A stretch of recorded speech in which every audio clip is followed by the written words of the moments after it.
हम इंसान अपने आप आने वाले कल के लिए कितना कुछ प्लान करते हैं। कभी कभी तो अपनी बची हुई पूरी जिंदगी ही जैसे साल दर साल के हिसाब से सोच लेते हैं।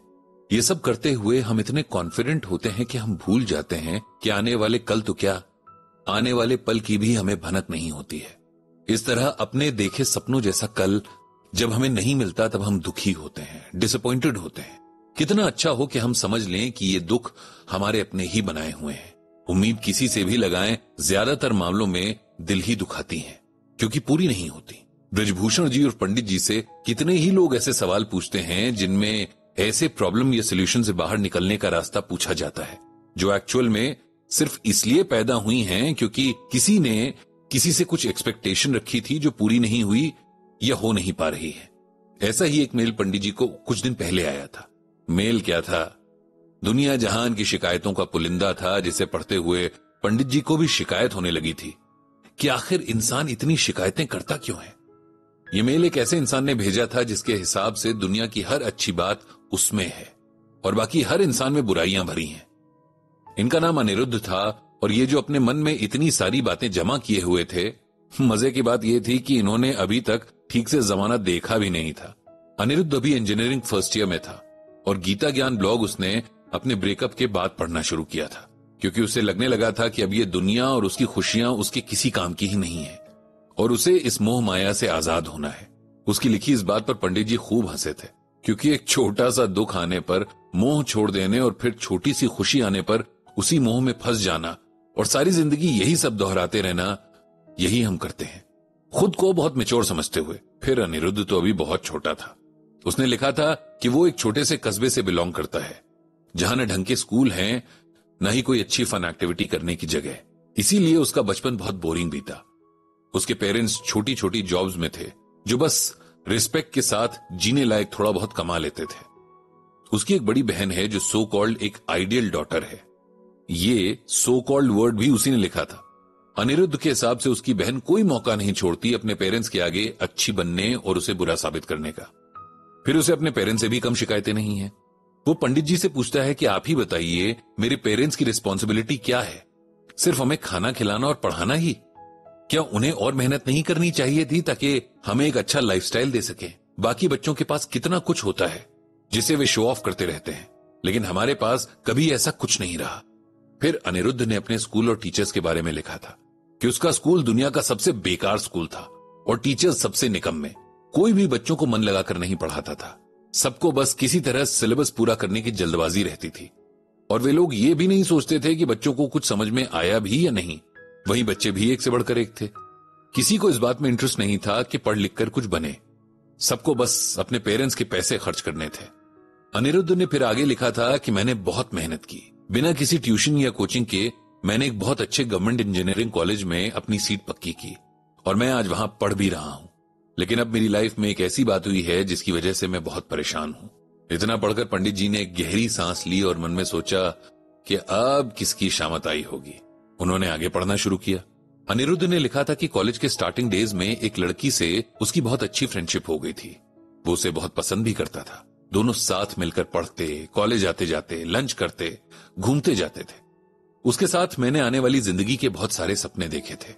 वो लड़की मुझे सबसे अलग लगती थी। मुझे लगता था कि एक वही है जो मुझे सही से समझती है और हम हमेशा साथ रहेंगे। लेकिन उसने भी मुझे गलत ही साबित किया। कुछ टाइम पहले उसने मुझे इग्नोर करना शुरू कर दिया। जब मैंने उससे बार बार इसकी वजह पूछी तो उसने बताया कि वो मुझे सिर्फ अपना फ्रेंड समझती थी और अब नहीं समझती है। उसकी इस बात ने मुझे बहुत हर्ट किया और अब मेरा इस दुनिया के हर रिश्ते से मन उठ गया है। मैं मोह माया छोड़ देना चाहता हूं क्योंकि इससे मुझे सिर्फ दुख ही मिल रहा है और कुछ भी नहीं। पंडित जी ने मेल पढ़ा और अपना सर पकड़ लिया। उन्हें समझ नहीं आया कि इस बच्चे को कैसे समझाएं जिसे अपने अलावा दुनिया में हर चीज से शिकायत है। वो जानते थे कि अगर इसे इस उम्र में सही सीख ना मिली तो वो आगे इसी भ्रम में जीता रहेगा और ना तो इसका कोई रिलेशन अच्छा रहेगा, ना ही वो कभी सक्सेसफुल हो पाएगा। क्योंकि किसी भी इंसान को सक्सेसफुल होने के लिए दूसरों पर भरोसा करना और उनकी रिस्पेक्ट करना जरूरी है। बिना इसके हम ना तो पर्सनल और ना ही प्रोफेशनल लाइफ में ग्रो कर सकते हैं। पंडित जी ने अनिरुद्ध को उसके मेल का रिप्लाई लिखना शुरू कर दिया। आपका मेल पढ़ा और आपकी सिचुएशन को समझने की कोशिश भी की। जहां जहां आपको कमियां नजर आईं उन हालात को आपके नजरिए से देखने की कोशिश भी की। मैं नहीं जानता कि मैं कहां तक कामयाब रहा हूं, लेकिन फिर भी आपके साथ मैं कुछ बातें बांटना चाहता हूं और आपकी सिचुएशन में भगवान श्री कृष्ण ने गीता में क्या कहा है ये भी बताना चाहता हूं। हम सबकी आदत होती है कि हम हर चीज और बात को अपने नजरिए से देखते हैं, अपने एक्सपीरियंस के बेस पर उनके बारे में राय बनाते हैं। ये कुछ हद तक सही भी है, क्योंकि बिना खुद एक्सपीरियंस किए किसी के बारे में राय बनाना भी गलत ही है। लेकिन सिर्फ अपने हिसाब से राय बनाना भी गलत है। हमें सोचना चाहिए कि जिनके बारे में हम जो सोच रहे हैं उसके पीछे उनका पॉइंट क्या है। अब जैसे आप अपने पेरेंट्स के बारे में सोचते हैं कि उन्होंने आपके लिए कुछ खास नहीं किया सिवाय आपको एजुकेशन और खाना प्रोवाइड करने के, जबकि कुछ टाइम के बाद आप खुद रियलाइज करेंगे कि ये दो चीजें ही प्रोवाइड करने में अच्छों की हालत खराब हो जाती है। और इस दुनिया में ऐसे अनगिनत बच्चे हैं जिन्हें ये भी नहीं मिल पाता है और उनकी पूरी जिंदगी स्ट्रगल्स में गुजर जाती है। आपकी सिस्टर जो कुछ भी करती हैं, जरूरी नहीं कि उसके पीछे उनकी कोई इंटेंशन हो। आपको ये भी एक्सेप्ट करना सीखना होगा कि कुछ लोग अच्छे भी होते हैं जो सबकी केयर करना और उन्हें खुश रखना जानते हैं, अपनी रिस्पॉन्सिबिलिटीज को समझते हैं। ऐसे लोगों से हमें भी कुछ अच्छा सीखना चाहिए और उनसे बिना कंपटीशन की भावना रखे या जलन किए ऐसा करना चाहिए। कौन हमें क्या समझता है, किस रिश्ते के लायक समझता है, ये उनकी अपनी समझ और चॉइस है। रिश्ते ना तो किसी पर थोपे जा सकते हैं, ना ही जबरदस्ती निभाए जा सकते हैं। आपको कोई क्या समझता है ये आपका नहीं, उनका डिसीजन होता है। उनके डिसीजन को अगर आप एक्सेप्ट नहीं कर सकते तो उसे रिस्पेक्ट देकर खुद को अलग कर देना चाहिए।